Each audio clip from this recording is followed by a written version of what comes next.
do it for instance here, because at this point, are you going to get some future dollars at what figures to be maybe the best price on the Bucks to win the NBA championship? Well, we've got the Bucks at 2-1 right now, so it's awfully low. And we've got the Warriors, the shortest price that they've been since we opened these odds a year ago at -110. They've never been this low. So, if it's out there for the taking if anyone's interested in the Warriors at a bargain price at this point. But right now it looks like even if Golden State got through Houston, now whoever gets through this series gets a bit of a reprieve in the final because that's not as solid of an opponent as they're playing right now. But going up against Milwaukee, that's going to be a tough task for anybody at this point. Yeah, and as far as Houston's concerned, look, they've got to be looking at this going, look, we had them down last year, and we let them get away. We've got them in trouble again, and maybe they learned some lessons from last year in terms of how to finish the series. And it's a best of three now, and yeah, I guess the Warriors are the favorite, but I don't think it's a slam dunk, do you?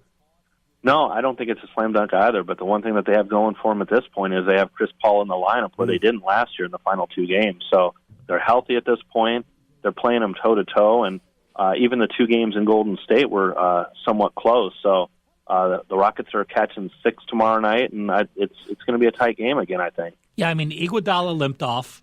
Durant's elbow was getting iced up. Steph Curry is not the same. I don't know if it's the finger or whatever, but the way he's shooting, and I'm surprised this line is actually, a 1.5 higher than game 1 and 2, or 2 points higher? Game 1 and 2, it was right around here, about 5.5. Okay. So that's what I thought this line would come out as 5.5, but we took some Warrior money to get up to 6 this morning. Let's take a look at tonight's two games. 76ers and Raptors are all even, and the Blazers and Nuggets are all even. And these two series, I don't think anybody's looking at any of these four teams as the team that's going to win it all, but we're getting some real excitement in these two series, and they both look like they've got a chance to go 7 games. Talk about the 76ers-Raptors first, because I thought that was a real character check for Toronto in Game 4. Games 2 and 3 were not good for them, and they went out, and I just did a terrific job in Game 4. Psychologically, are they now the favorite? For the series, absolutely. They're 280 for the series, and it pretty much came down to the last game. It was the 76ers against Kawhi Leonard. I mean, he really led that team and didn't, they don't have too much help on that bench. I don't like the rest of the team, and with Pascal Siakam injured and not at full strength, it really put a lot, and Kawhi Leonard carried them. So they're a 6-point favorite in this game here, and a lot of the Sixers run as Embiid does, and with his health, I mean, whether it's an injury or a sickness, he needs to be able to show up and play to these games. It's the playoffs, and I know he had issues last game, but he better show up, or it's going to be a short series here in the last couple games. Well, before the last game, he was getting an IV for the flu, so he had trouble traveling, and he missed his first 8 shots. This next series, the Blazers and the Nuggets, been a great series, this is a series that. Fortunately, I haven't used any games, and I think I've gotten everyone wrong. So it's just a series I'm going to watch, not even worry about handicapping. Why don't you tell us about it? Well, the Nuggets opened 4.5, and they're up to -5 right now. And I would lean that way just for the fact I heard last night Charles Barkley likes the Trailblazers plus 4.5. So it's always good to fade him. But the public's playing it up, and rightfully so in this spot. I mean, Denver looks they won the last game in Portland. They could have stole Game 3 too, and I have them power rated higher than Portland. Which you look about 3.5, 4 points for equal. It should be about 5. Where it is right now, it should have started there rather than 4.5. But it's been a great series, and I expect it to really go toe to toe. And whoever wins this game tonight, I'd be surprised if the same team won the next game. Jeff, I have one question, and I neglected to ask this for the 76ers-Raptors series. That total has dropped 5 straight days. It started 223, 219.5, 213, 217, 215, 211. It's dropped 11.5 points since Game 1. I mean, do you remember that much of a drop in those games, or did it just start incredibly high because of the high scoring of the regular season? Yeah, well, that's what it was going in, and especially as early in the series, the public likes to bet over, and you tend to get that in the playoffs. But then we have to make these quick adjustments, and if it's not getting to that point, if we don't make that adjustment, we get one-way sharp money on that, which overwhelms the public on the total. The general public generally gets involved with the sides more so than the totals. So we're quicker on the adjustments with totals, and you've seen it here in this series. Speaking with Jeff Sherman, follow him on Twitter at Golf Odds. And at Superbook USA, it looks like we've got some early action showing in the NHL Eastern Conference Finals, which are now set on the Hurricanes and Bruins. And it looks like the betting market, at least early on, is believing that while the Hurricanes have been a great story, the Bruins might be too much for them here. That line has climbed a bit.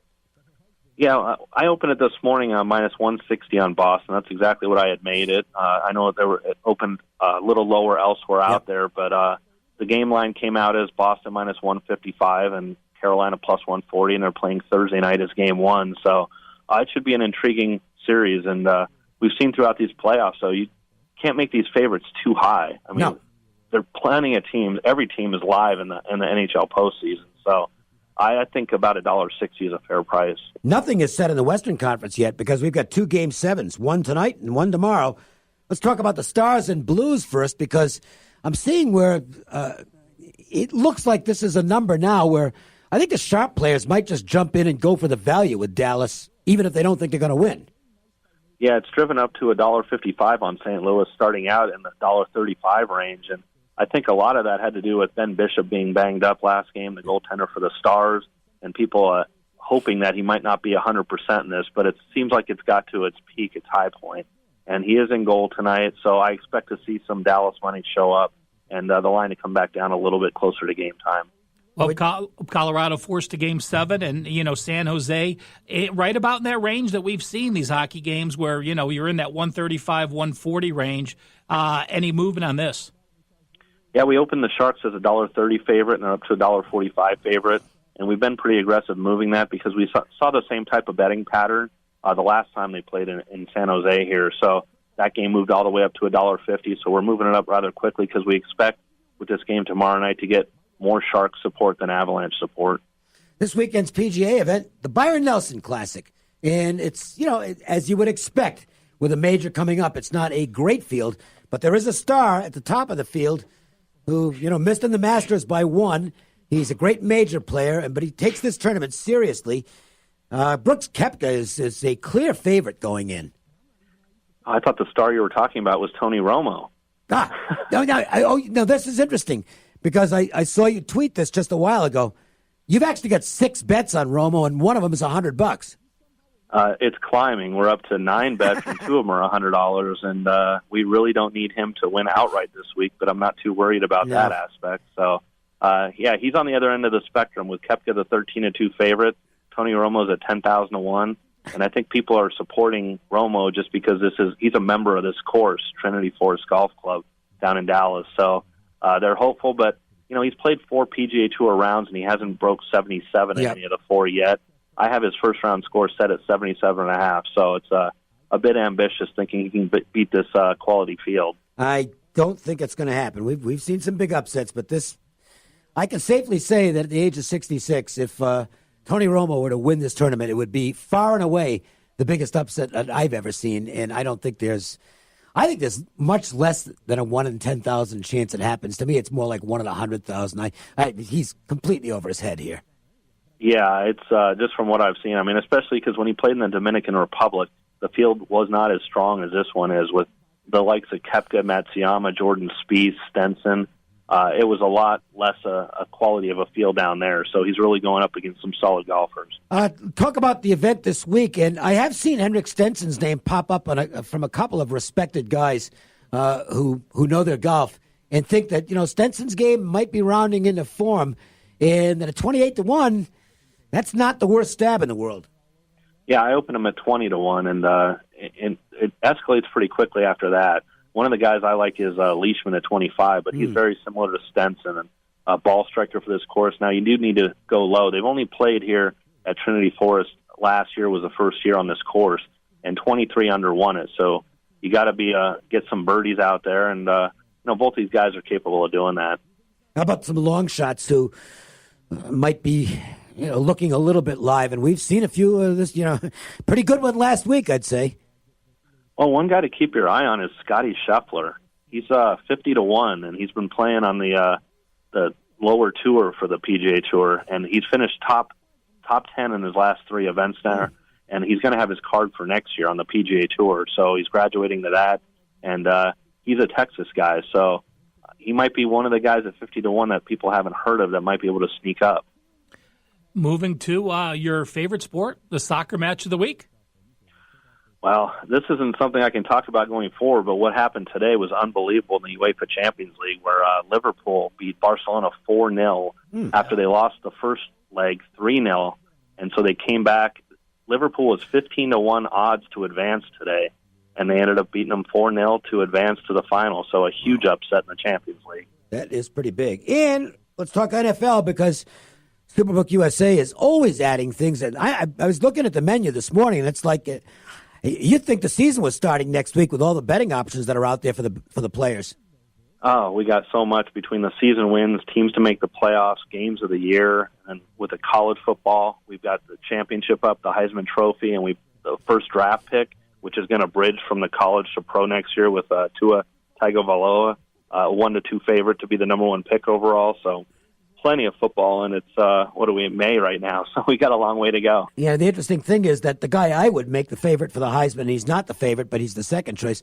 He won't be eligible to get drafted next year because he'll only be a sophomore. But that's the Clemson quarterback, and Lawrence. Yeah. I mean, it's just hard for me to believe that he won't be in New York City next year at the Downtown Athletic Club, at least as a finalist. Yeah, and he's getting some money at 7-2 odds. So those two guys top the board, and beyond that, it's a bit of a long shot for the other ones. If you want to take a look at all the odds that are available and all the options that are available, not only now but future bets, all kinds of stuff, you need to have the Superbook app downloaded. And here's the beauty of it: you don't have to have an account to be able to access all those options. So take a look at what's available, and then get down to your Superbook and sign up for an account. Yeah, and it just takes a few minutes to do it, and some of the things like I can mention that are on the app, we just put up the Hockey World Championship future odds that starts this Friday, so we'll have those games up too, and you can see the Knights' newest addition, Gusev. He'll be playing for the top line of Russia. All right, and I know Marchessault's playing for our side, I believe. For Canada, yeah. For Canada, excuse me, and he's an assistant captain, so good for him. All right. Jeff, as always, great stuff, and we'll keep following you for the latest updates on your Twitter feed, which is @GolfOdds. Thanks, Jeff. Okay, thanks, guys. When we come back, we'll get our Joe's Angle of the Day and some of the West Coast Major League Baseball previews for Tuesday night. The Las Vegas Sports Line. With John Lyons from Lyons Physical Therapy, the ratings for LPT are as good as they get, 5 out of 5 stars. What makes Lyons Physical Therapy unique as a treatment option? Yeah, Dave, and we're thankful for that. We've had great patients and customers over the years that have given us honest reviews. I think what separates us from other companies is that we pay attention to our patients. We individualize their treatment plan. We take our time and use our manual therapy skills and our hands to actually work on every patient. These patients aren't just a number. We're actually trying to help them, and we listen to their needs and what works best for them. LionsPTLV.com, 702-476-0222. Hello, friends. This is Thomas Johnson from Joe's Seafood Prime Steak and Stone Crab. Need a great idea for lunch or dinner? Your best bet is Joe's, one of the most popular dining destinations on the Strip. Joe's provides the ideal setting for private parties with accommodations for up to 150 guests. Stop by to see us at the Forum Shops at Caesars and ask for Thomas Johnson, your maitre d'. I have to mention that, this is one of the holidays that I kind of forget. My mom's been gone since the early 90s, so, it's kind of like Mother's Day is not one that it just kind of slides right by. But if you haven't made plans for Mother's Day, you better hurry up. And I'll tell you what, you want to solve the dilemma? Make a reservation now to be at Joe's on Mother's Day. Your mom will love it. 702-792-9222. Perfect combination. MJ Christensen and Joe's, right? Yeah, You got the Mother's Day, Yep, absolutely. Mother's Day duo. Game we talked about earlier in the 4x4 for the Joe's Angle of the Day. Twins are 16-0 as an away favorite if they're off a win of over 5 runs. Well, they're in that situation tonight. Off a positive win, probably don't use the bullpen, got everyone ready, 16 straight wins. That is not bad at all. Speaking of Major League Baseball, let's take a look at some more of tonight's games. The Giants are at the Rockies. Madison Bumgarner will be on the mound for the Giants. He'll face Antonio Senzatella for the Rockies. Diminishing returns on Senzatella, who was really impressive in his first couple of starts, but has gotten progressively worse. The Giants, meanwhile, not in a great travel situation here, and they have